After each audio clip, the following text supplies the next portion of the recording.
जब एक सांप की कुदरती रूप से मौत अगले 5 या 10 दिनों में आने वाली होती है, तब सांप कुछ ऐसी हरकत करता है जिसे सुनने के बाद आप भी दंग रह जाएंगे।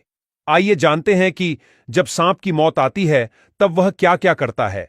देखा जाए तो पूरी दुनिया में कुल 3,900 जितनी सांप की प्रजातियां पाई जाती है, लेकिन उसमें से 200 जितनी सांप की प्रजातियां ऐसी है जो अगर एक बार इंसानों को काट ले तो इंसान की मौत होने के चांस सबसे ज्यादा है।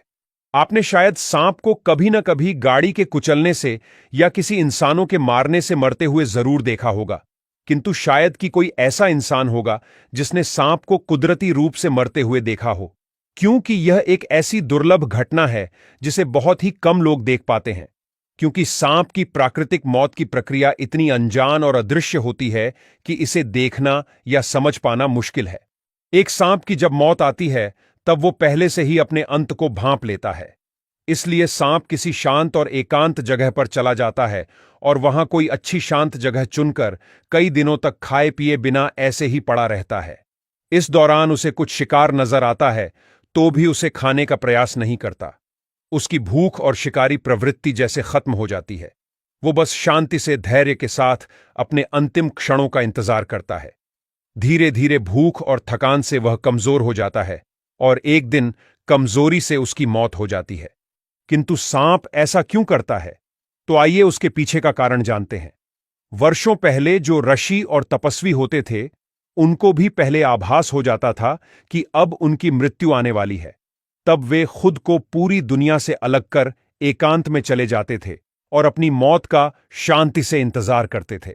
और जब मृत्यु आती है तब सुकून से दुनिया से विदा लेते हैं।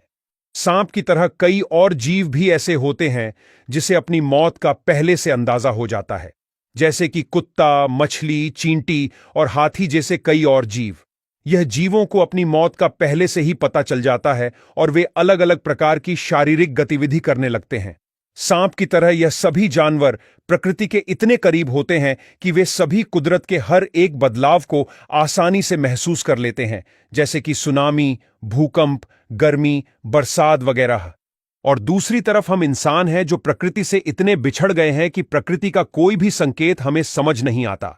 हमने अपने जीवन को ऐशो आराम में ऐसे झोंक दिया है कि मानो अब सिर्फ पैसा और मौज मस्ती ही हमारे जीने का मकसद बन गए हैं। हमारा प्रकृति से कोई तालमेल नहीं है और न ही ध्यान, तप और मोक्ष की प्राप्ति का लक्ष्य। जिस बात को एक सांप जैसा जीव समझ सकता है कि इस शरीर को छोड़ने का समय आ चुका है, वही बात आप और हम नहीं समझ पा रहे हैं। जरा सोचकर देखिए, अगर आपको भी सांप की तरह यह एहसास हो जाए कि आपका समय खत्म होने वाला है, तो क्या आप शांति से उसे स्वीकार कर पाएंगे? शायद नहीं, क्योंकि हम दुनिया के मोह माया में ऐसे फंसे हुए हैं कि हमारे अंत का सामना करने की शक्ति हम में बची ही नहीं।